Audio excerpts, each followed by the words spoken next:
কখনো ওড়িশা, কখনো দিল্লি কিংবা মুম্বাই। ভিন রাজ্যে কর্মসূত্রে গিয়ে বারবার বিপাকে পড়ছেন বাঙালিরা।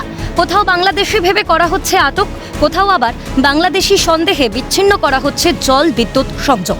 পদে পদে হেনস্থা, দুর্ভোগ। এই ভোগান্তির বিরুদ্ধেই এবার প্রতিবাদে সরব কংগ্রেস।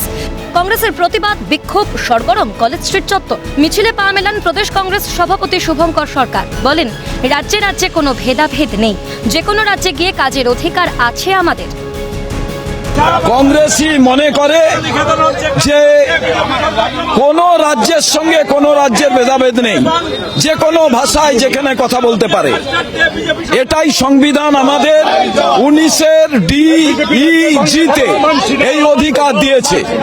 সম্প্রতি দিল্লিতে পরিযায়ী শ্রমিকদের উপর অত্যাচারের ঘটনায় শুরু হয়েছে জোর চর্চা। দিল্লির জয়হিন্দ কলোনির বাসিন্দা একাধিক বাঙালির জল সরবরাহ বন্ধ করে দেওয়া হয়, বিচ্ছিন্ন করে দেওয়া হয় বিদ্যুৎ সরবরাহ। সমস্যায় জর্জরিত বাসিন্দারা বাধ্য হয়ে জলের ট্যাঙ্কারের বন্দোবস্ত করেছিলেন।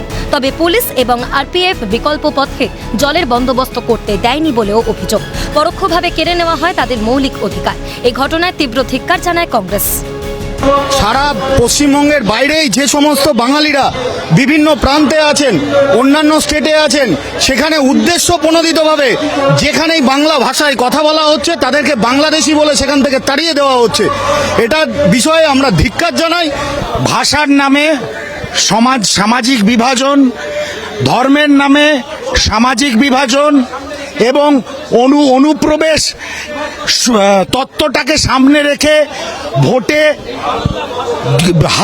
জিত হাসিল করা, এগুলোই হচ্ছে নরেন্দ্র মোদী সরকার এবং নরেন্দ্র মোদী সরকার পরিচালিত যেসব রাজ্য সরকার আছে তাদের এজেন্ডা। তার বিরুদ্ধে আজকে বাঙালিরা গর্জে উঠেছে শুভঙ্কর সরকারের নেতৃত্বে। কলেজ স্ট্রিট চত্বরে বিদ্যাসাগরের মূর্তিতে মাল্যদান করে শেষ হয় এদিনের কর্মসূচি। কিন্তু থেমে যায়নি এই প্রতিবাদ।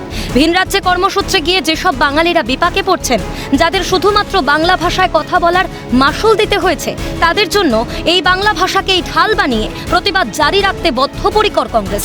শনিবারের প্রতিবাদ মিছিল থেকে কার্যত এমনই অঙ্গীকার কংগ্রেসের দলীয় কর্মী সমর্থকদের। ক্যামেরায় অপূর্ব দেবনাথের সঙ্গে রাজা সাহার রিপোর্ট, ক্যালকাটা নিউজ।